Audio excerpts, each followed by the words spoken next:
Till now, we have learned how to download Python and PyCharm.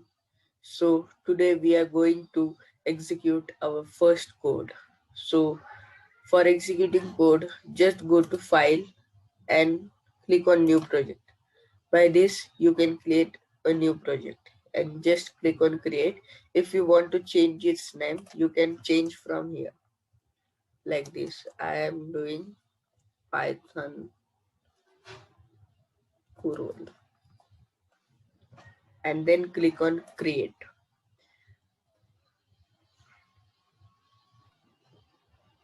Now our new project has been created.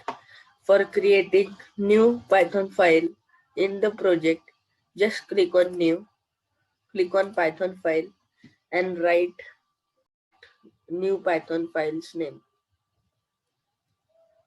I am writing Purval and the new Python file has been created.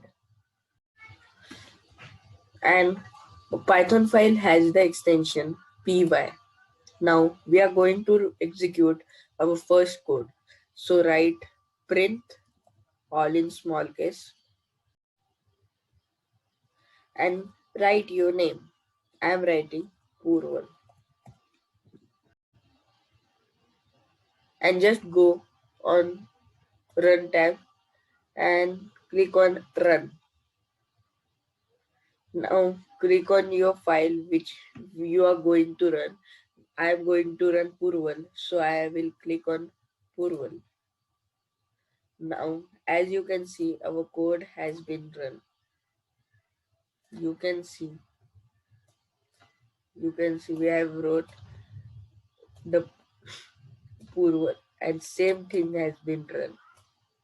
So now we have learned how to print anything